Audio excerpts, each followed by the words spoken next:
Warga Kecamatan Wedodaren Ngawi digawe geger eneke temokan puluhan sak sing isine limbah nok pinggir dalan Gede Ngawi Solo sing akibatno ambune bosok. Diduga limbah kuwi teko bahan pupuk organik sing ora dadi. Puluhan sak sing isine limbah ditemokno nok pinggir dalan Gede Ngawi Solo mlebu wilayah Kecamatan Wedodaren. Limbah kuwi wis eneng kawite 2 minggu kepungkur sing diduga jarak dibuak karo oknum sing gak bertanggung jawab.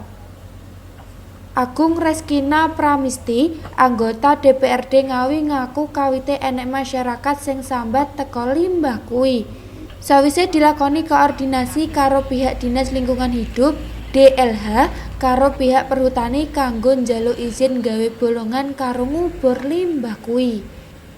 Pihake duga nek limbah kuwi teko kasil pengolahan pupuk organik sing gak dadi. Mergo nek didelok langsung ora nggur limbah kewan yo enek limbah manungsa.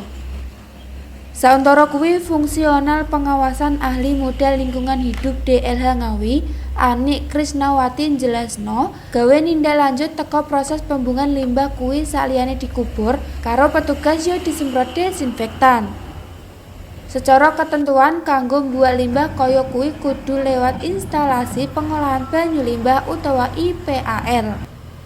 Diroi teko panganan limbah kuwi pihak DLH yo koordinasi karo petugas pemadam kebakaran kanggo nyemprotno banyu nok panggon tipet buahan limbah.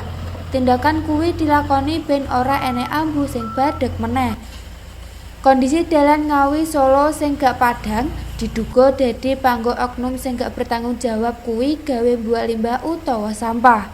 Ita Wahyu, CTV.